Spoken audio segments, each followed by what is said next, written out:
elke knie sal buig, elke mond getuig, dat U die Here. Baie welkom by die Vita die Bybelstudies. Nou in ons vorige opname moes ons natuurlik nou aangaan met wat ons gelees het, maar ons het nie onnodig tyd gemors nie. Ons het wel gelees uit Johannes, maar nou nie waar ons moes lees nie. Maar net om onsself weer te herinner aan waaroor gaan hierdie evangelie van Johannes. Nee, in die woorde van Johannes. En seker te maak dat in ons lees van hierdie evangelie, dat ons dit in heeltyd in herinnering roep. Onsself daaraan herinner. Waarmee is ons besig as ons hier lees? Wat is die doel van die woorde wat op die papier neergeskryf is, soos wat ons dit hier lees? Nee? Baie belangrik. Die skrywer het sy doel met sy skrywe duidelik bekend gemaak. En ons kan dit dan gebruik as 'n maatstaf terwyl ons lees, nee, om heeltyd seker te maak dat wat ons verstaan en wat ons sien, dat dit opmeet aan die doel waarmee die skrywer besig is. Baie belangrik. So, ons moet lees by vers, ons het hoofstuk 15 klaar gemaak. Sien ek nou. Nee, want ek soek Johannes 15 vers 28, sien ek, nee, 27 is die laaste vers. So, ons gaan begin by hoofstuk 16. Ja, hierdie is 'n kosbare hoofstuk. Onthou nou, Jesus het vir hulle verduidelik, hulle moet in hom bly, want sonder my kan julle niks doen nie. Die enigste manier om vrug te dra wat aanvaarbaar is vir God, is deur in Jesus te bly. En die manier om in Jesus te bly, is om onderdanig aan Jesus te bly. Nee, dis die manier hoe jy dit doen. Jy bly in hom, deur aan te hou buig voor hom. Dis hoe jy in hom bly, en dan sê Jesus, net soos wat ek aan die Vader onderdanig is, en in hom bly. So dit is baie duidelik, daar's nou nie misverstande oor presies wat dit beteken nie. As ek tot geloof in Jesus gekom het, en ek begin my hart verhard teenoor Jesus, en weier om te buig, so ek verlustig my in al die teorie, en al die mooi goeters en so aan, maar ek buig nie my hart voor hom nie, kan ek nie vrug dra nie. En as ek aanhoudend nie vrug dra nie, vanweë die verharding van my hart teen Christus Jesus, kan die Vader my afsny. Nee, en dis ook dieselfde waarskuwing wat ons kry in Hebreërs. So, die ouens hou nie hiervan nie, maar ek moet nou sê, eerlikwaar, ek kan nou nie omgee of ons nou daarvan hou of nie. Ek bedoel, wat moet ek nou? Jy weet, net omdat mense nou nie van daai woord hou nie, moet ek nou nie dit dan nou sê nie, want mense hou nie daarvan nie. Of jy nou daarvan hou of nie, dis God se woord. En die lewe lê juist daarin, deurdat jy dit omhels en nie wegstoot nie. So, hou van is net nie 'n bepalende faktor, geensins nie. Wat bepalend is dit die woorde van God. So Jesus maak dit baie, baie duidelik. Hy is die woord, deur wie die Vader tot die mense spreek. Nadat God op baie kere en op baie maniere in die ou tyd met ons gespreek het, deur die profete, sê Hebreërs, spreek hy in die laaste dae tot ons deur die Seun. Die openbaring van God se waarheid vind plaas in die persoon en heerlikheid van die Seun. So nou het Jesus dit verduidelik, hy het ook verduidelik dat hulle wat aan hom verbind is. Hy praat met sy disippels, onthou dis die aand voor sy arrestasie, nee? Hy word nou later daai nag in Getsemane gearresteer. So, hy praat met hulle sy laaste woorde, pastorale woorde wat hy vir hulle gee voor die kruisiging en opstanding. En hy sê vir hulle, as jy in my verbind is, behoort jy nie in die wêreld nie. As jy nie in die wêreld behoort nie, sal die wêreld jou stief hanteer. soos wat hulle my hanteer. Jy assosieer met my en die wêreld sal jou skuldig verklaar op grond van assosiasie, want die wêreld is gekant teen die gesag en autoriteit van Christus. Die wêreld wil niks daarmee te doen hê. Die wêreld is mal oor die seëninge en bedieningkies van Jesus. Nee, ek sê nou bedieningkies, maar jy verstaan nou wat ek bedoel. Maar dit wil ons hê, ons wil al die seëning hê, maar nie die gesag nie, los die gesag, ons eie baas. En dis die punt van konflik. En die Psalm 2 sê, die nasies van die aarde, die konings, die regeerders, die volke, staan saam, ondanks al hulle verskille, het hulle een ding wat hulle verenig, en dis hulle rebellie teen die gesag van Christus Jesus. Wil dit nie hê nie. Los die gesagdeel, gee die seëndeel, maar los die gesagdeel. Ons wil onsself regeer. Nou, gaan Jesus, omdat dit so 'n wesenlike ding is, want hulle word behandel, hulle gaan, en dit voel aan hulle lywe letterlik, hanteer word deur die wêreld, hulle gaan die wêreld se sentiment teenoor Jesus in hulle eie lywe voel. Nee, Paulus wat praat van die dood van Christus, die lyde van Christus. Voel dit in jou eie lyf. Die lyde van Christus. Dit wat die wêreld koester teenoor die seun, gaan hulle dit op jou uithaal. Omdat jy nie deel is van hulle nie, maar deel is van hom. En hulle sentiment teenoor Jesus haal hulle op jou uit. Hulle houdings, hulle gesindhede, hulle woorde, hulle aksies. Nee, van absolute rebellie, en ek dink nou, ek soek nou die Afrikaanse woord vir disdain, veragting van Christus, haal hulle op jou uit. So hy gaan nou begin daarmee, en dan gaan ons oor na die bediening van die Heilige Gees, wat 'n kritiese verduideliking was aan sy disippels op die vooraand van sy kruisiging. So kom ons begin. Johannes 16 vers 1. Hierdie dinge het ek vir julle gesê, dan hy het nou vir hulle skrywe goed vertel, dat die wêreld gaan hulle stief hanteer.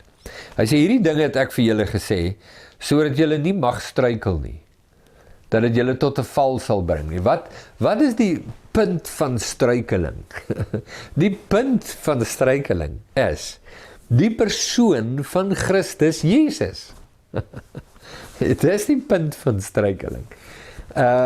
Sodat julle nie in die persoon van Jesus, in julle geloof in die persoon van Jesus mag struikel nie. Wat is die doel van vervolging? Die doel van die vervolging is om die wêreld wil sy woede teenoor Jesus op die kinders van God uithaal. Hulle spoel hulle sentimente teen die gesag van die koning uit op die burgers van die koninkryk. Ons weet dit staan pragtig mooi beskryf in Openbaring. Dis die een ding, maar daar's ook 'n ander ding. En dit is die doel van vervolging is ook om dit so moeilik as moontlik te maak vir die gelowiges, om in hulle geloof gefestig te bly. So, die transaksie daar is, ons sal al hierdie drama en trauma wat ons op julle lê, sal ons wegneem, as julle wegstap van wie Jesus is. Sien, dis die ding. As jy wegstap van wie Jesus is, stap van hom maar weg. So dis die transaksie. Sê, hier is die intimidasie, hier is die druk. Nou sê Jesus, ek waarsku julle oor die goed, dat dit julle nie onkant vang, onverwags betrap, en dit dalk mag lei, dat julle in julle geloof sal struikel nie. Geloof van wat? Dat ek is wie ek sê ek is nie. Want dis hoekom jy voor my buig oor wie ek is. En dis ook die boodskap aan die gelowiges in Hebreërs, want hulle het begin wegstap van Jesus. So die skrywer van Hebreërs skryf hy baie belangrike inhoud wat hy daar neerpen, om hulle terug te bring by wie Jesus is.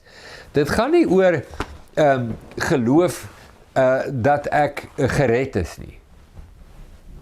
Jy weet, ek glo ek is gered, en nou plaas hulle druk op my, sodat ek moet twyfel dat ek gered is nie. Jy weet, want ek kry baie keer die idee, dis wat mense dink dit is. Is nie dit nie? Het gaan nie hier oor jou geloof in redding nie, het gaan oor jou geloof in die persoon van Jesus. Dis altyd die doel, is nie?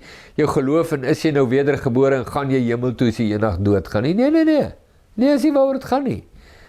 Weet jy wie Jesus is, en ken jy hom, buig jy voor hom. Hy is wie hy sê hy is, en daarom lê ek my lewe voor hom neer. Dis die punt van geloof. Dis waaroor het gaan. Nou sê hy vers 2, hulle sal julle uit die sinagoges ban, ja, daar kom 'n uur dat elkeen wat julle om die lewe bring, sal dink dat hy 'n diens aan God bewys. Hulle is so, die wêreld is so verdraai. Ek soek 'n beter woord vir verdraai, 'n meer dramatiese woord vir verdraai. Wat sal dit wees? Kan nou nie in een dink nie. Hulle is so verdraai in hulle denke, dat hulle dink, hulle is okay, en hulle dink, hulle is by God. Hulle weerstaan hom in alles wat hulle dink, doen en sê. En Jesus praat, ek reken ook nou spesifiek met sy Joodse disippels oor hulle Joodse landgenote. Hulle dink hulle is die volk van God en daarom by God en die seëninge van God is op hulle en hulle is bloot omdat hulle Jode is hulle nou, jy weet, op die regte pad en hulle die tempel en hulle die Torah en hulle het al hierdie goeters en hulle praat Hebreeus en jy weet so, hulle is nou, jy weet, hulle is nou daar, hulle dink hulle is daar, hulle dink hulle is reg en hulle vervolg hierdie mense. Soos Paulus, wat dink het hy is die kat se snor. Met al sy opleiding en die feit dat hy fariseer van die fariseërs is en hy die stam van Benjamin en dit en daai en die en daai en die en daai en het al hierdie goedjies waarop hy aanspraak maak en hy dink hy is 100% want hy's 'n Jood en hy's dit en hy's dat en hy's toegewyd en hy's 'n fariseer en hy's geskool in die wet en hy ken al hierdie goeters en hy besef nie eers. Hy dink hy's aan God se kant. En hy besef nie eers dat hy is die grootste opponent teen God nie. En dis wat Jesus vir hulle sê, hulle dink, hulle bewys 'n guns aan God. Nou, hoekom sal hulle dink dis 'n guns aan God wat hulle doen, deur hierdie mense dood te maak? Hulle dink hulle doen God se werk in hulle vervolging. Dis hoe verdraai hulle is. Dit is hoe, ek weet nie, die Engelse woord sê presies dieselfde as verdraai, maar dit klink net beter. Dis hoe twisted hulle is. Totaal en al verwronge in hulle harte. En dis 'n belangrike punt om te sê en raak te sien. Vers 3, en dit sal hulle aan julle doen, omdat hulle die Vader nie ken nie en my ook nie. En Jesus sê dit net prontuit. So, hoekom dink hulle doen 'n guns aan God, asof hulle hom ken? Hulle ken hom nie, Jesus sê hulle ken hom nie. Maar dis duidelik uit hulle optrede. Dis baie duidelik, hulle ken hom nie. Maar hierdie dinge het ek vir julle gesê, sodat wanneer die uur kom, julle kan onthou dat ek dit vir julle gesê het, maar ek het dit nie van die begin af gesê nie, omdat ek saam met julle was. So ek het dit nie vir julle van die begin gesê nie, want ek is besig met julle, ek is in beheer van julle opleiding, ek is in beheer van julle groei, dit was nie nodig om dit vroeër te sê nie. Maar nou is dit die oomblik, dis nou die regte tyd en die regte ding om te sê Jesus vir hulle. Sodat wanneer hierdie goed gebeur, julle kan onthou, ek het dit vir julle gesê. En dat julle sê, ja, wag, hy het ons gewaarsku, hierdie goed is te wagte. Ons kan dit verstaan, en dit is hoekom dit gebeur, dis hoe die vurk in die hef steek. Nee, dis hoe ons dit verstaan. Dis so 'n lieflike ding, 'n liefdevolle ding. Vers 5. En nou gaan ek na hom wat my gestuur het. En niemand van julle vra my waarheen gaan nie. Hy gaan nou weg en niemand vra nou nie. Maar ek dink Jesus het so baie kere van die disippels af weggegaan. Nee, ek dink is om nou daaraan. Ek het nog nie voorheen dit nou al oor gewonder nie, maar onthou julle met die Johannes 6, toe met die vermeerdering van die brode en toe wil hulle om het geweld koning maak en toe onttrek hy van die mense en toe gaan hy na die berg hy alleen. Dit was nie die eerste keer, hy het dit baie gedoen en toe gaan die disippels alleen oor die meer vaar hulle, daai nag met die storm en toe kom hy op die water aangeloop. Maar dit is nie van 'n vreemd nie, hy gaan weg. Maar dit is asof dit nog nie neerdaal op die disippels oor wat presies gaan nou gebeur nie. Ek dink dit het baie te doen met omdat dit nie iets is wat hulle wil hoor nie. Nee, ek en jy is baie so. Almal van ons gaan dood. Maar ons wil nie daaroor praat nie. Ons wil nie daaroor dink nie, en ons wil nie daaroor praat nie. Ek kan nie verstaan hoekom nie.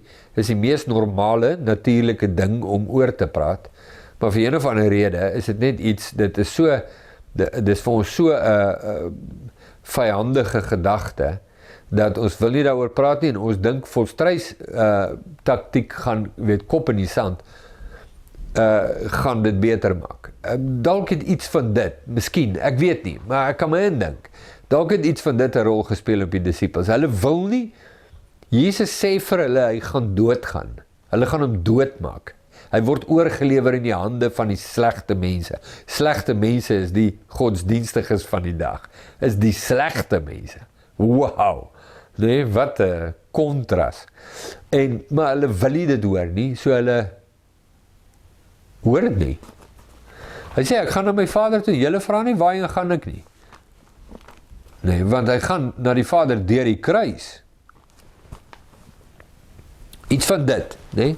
Ek het nou nie gekyk wat sê die 83 vertaling by daai versie nie, maar vers 6. Maar omdat ek dit vir julle gesê het droefheid julle hart vervul. Jy droefheid vervul julle harte. Nou net, hy sê hy gaan weg, maar hulle vra hom nie. En die rede hoekom hulle hom nie vra nie, is omdat daar droefheid is. Ja, dit pas nou mooi in by my verduideliking van nou net. Droefheid vervul julle hart, en julle word hartseer, en daarom stoot julle dit eerder weg, as trek dit nader, en vra daaroor, en praat daaroor.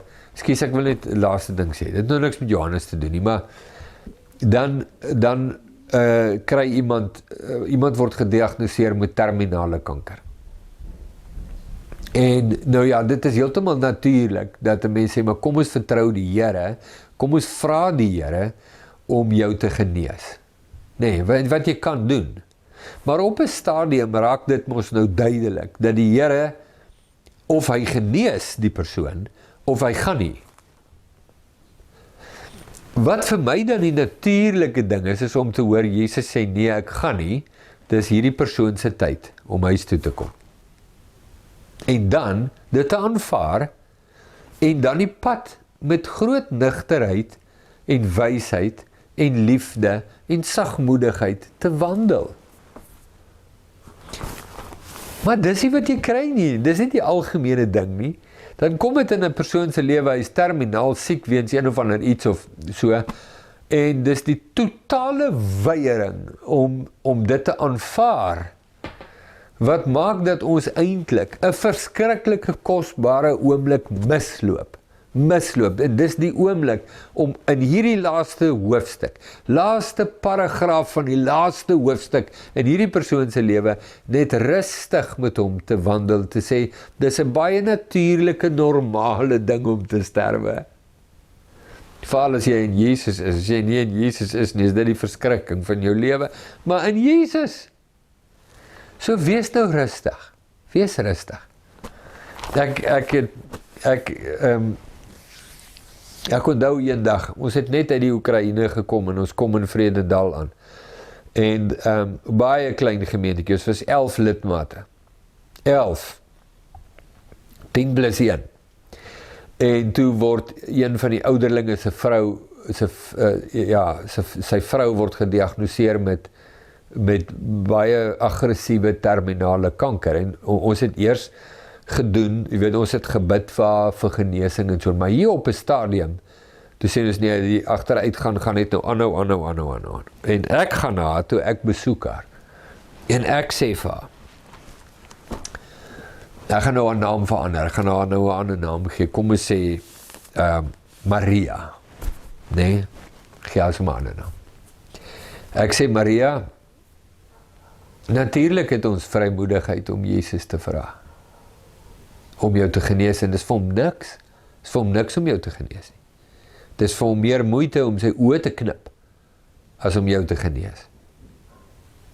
So as hy jou wil genees, ons hoef nie deur hoepels te spring, en allerhande parkate uit te voer, en jy weet, vreeslik aan die heel te gaan, en soos heidene nie, wat met 'n afgode praat nie.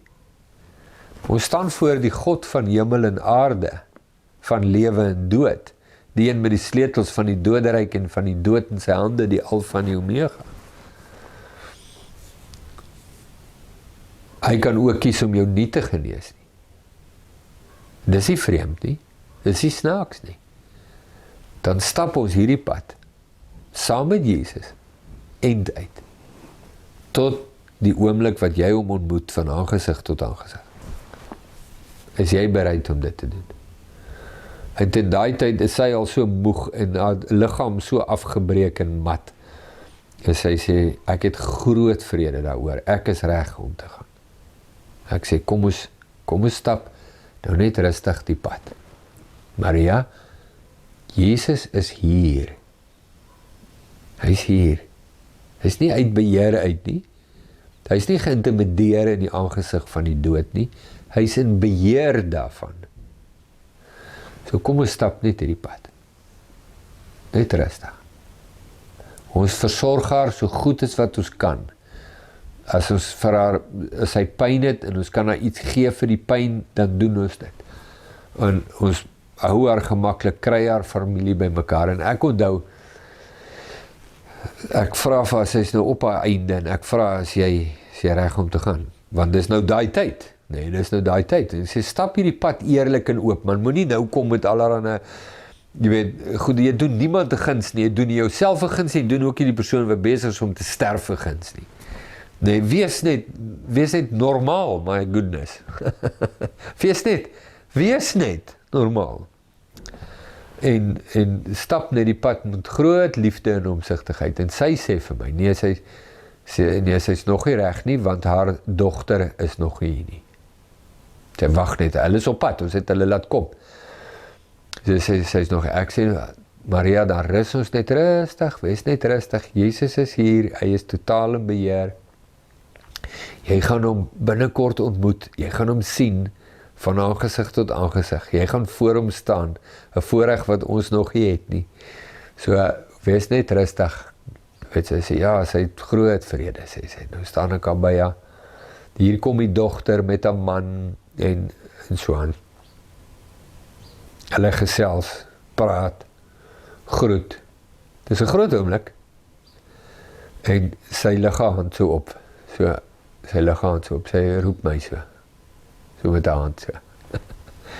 Ek stap nader, sy sê, nou is ek reg. Nou dink ek, hoe lieflik en hoe kosbaar is daai ding.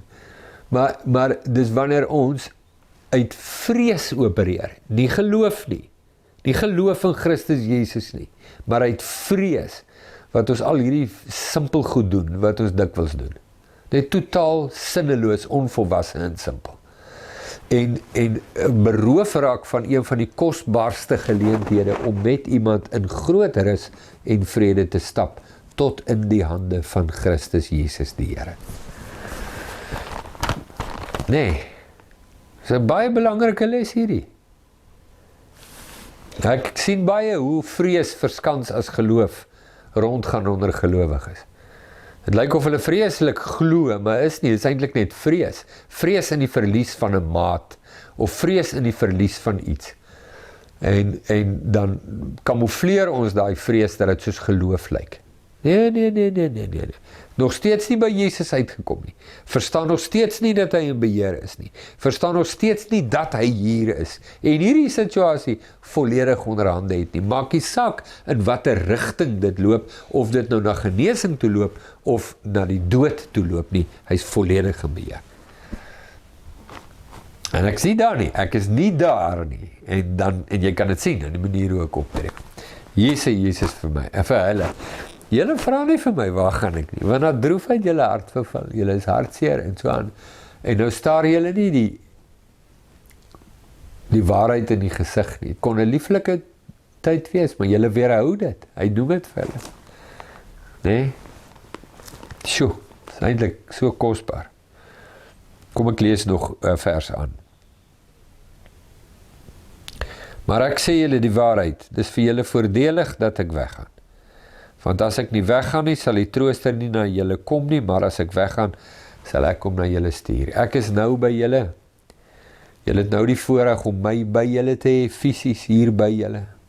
Maar as ek weggaan, gaan ek by julle wees, in julle harte, by elkeen. Ek is nou fisies beperk tot my fisiese liggaam en my fisiese ligging, hier by die hoek van die tafel, nie daar by die deur nie. Maar wanneer ek weggaan en die Heilige Gees kom, wanneer ons nog gaan kyk in ons volgende opname, dan is ek by jou, in jou, altyd. Dit is vir julle voordelig dat ek weggaan. Want my teenwoordigheid met my weggaan, verminder nie, dit verdiep. Nee? Wow.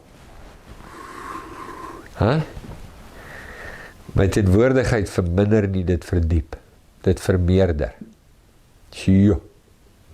Belangrike ding.